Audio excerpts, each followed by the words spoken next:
relationships are amazing, my dear friends. We don't know the real depth, the gravity of the relationships. We all are intertwined, interconnected.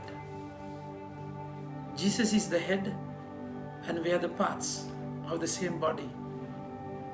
So it's very important that you have more than sympathy, rather empathy in all your dealings. You must feel for the other person. If they're happy, you can be really happy. But then if they're sad, you should feel the weight of that heart. For that, you've got to be properly connected. Today the Lord is saying, the depths of the relationship. I say to you, whatever you bind on earth, heaven will keep bound, and whatever you unbind on earth, heaven will keep unbound. In like manner, I say to you, if on earth two of you are agree in asking of anything, it will be granted to you by the Heavenly Father. See the beauty of it. I mean, the relationships of the world, if you agree on something, heaven will open the doors.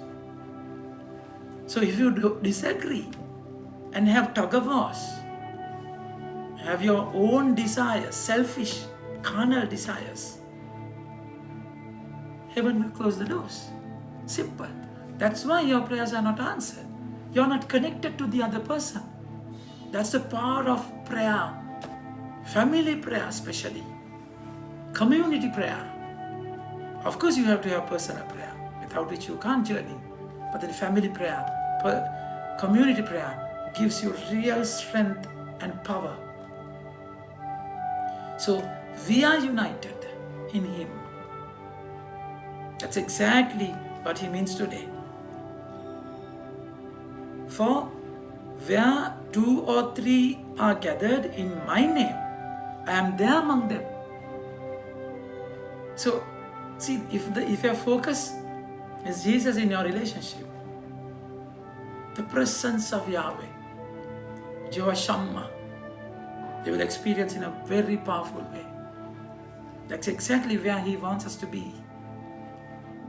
So in that light, the Lord is saying, if someone hurts you, so if you take it very personally, then you get angry, you harbor that grudge, and you react. Because that person hurts you. Why he hurts you? Because he is hurt. He is wounded. Broken glass will wound another person. That's exactly what happened. See my finger.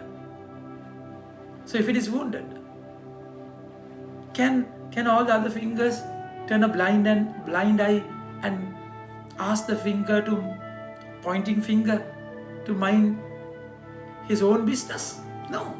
If the finger is wounded, all the other fingers and the other hand will get into that problem and take care of the finger, plaster it, clean it.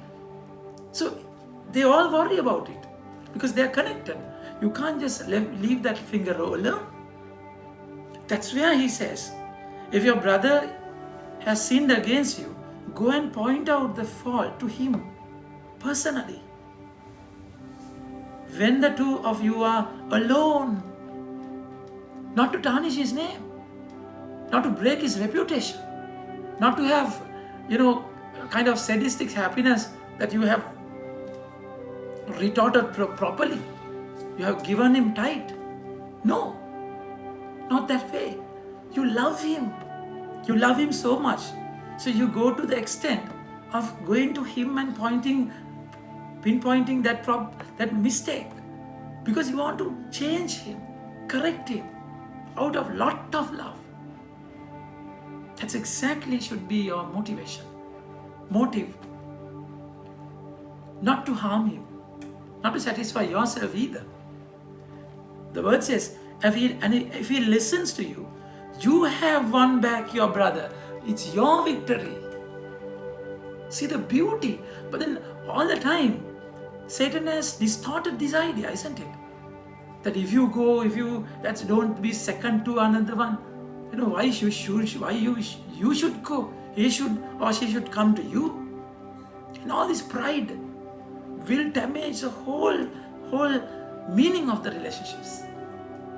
You step out of your room, you step out your house and go that extra mile as the Good Samaritan did.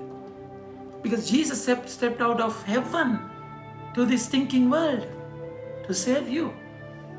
Why can't you do that? Word says, so that the case may be decided, you have won back your brother. If he does not listen to you, take with you one or two others, so that the case may be decided by the evidence of 2 or 3 witnesses. That's the culture of that time. So as witness, you have another 1 or 2.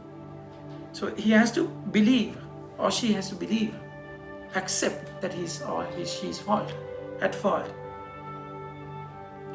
But if he does not listen to the church, and if he refuses to listen, then tell it to the assembled church. But if he does not listen to the church, then regard him as a pagan or tax collector, I say to you.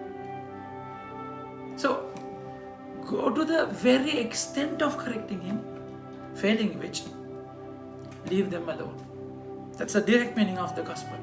But then the deeper meaning, we can get an idea, different notion from that. Treat them like a pagan or a tax collector. So how did Jesus treat pagans, especially tax collectors? How? By going to their houses, by dining with them, sharing their life, by loving them, calling the tax collector Matthew, going to the place of Zacchaeus. That's the way he was dealing with. So love your brother. If he's wounded, you can't just turn a blind eye. You can't be selfish. Because if your finger is wounded, the whole hand will get affected. If the hand gets affected, whole body will get affected. So you have to deal with the wound. When you are healed, when the finger is healed, you are free to move and you will be complete. So you have to worry if your brother makes a mistake. Love him, have your notion, have your main focus to correct him, win him back to the society, get that lost sheep to the flock. Think about this. And all the people who have done terrible wrong things in your life, come out of your pride, that harbored grudge, and go to him today. Make a simple call and show that he's wrong, and go that extra mile to correct him.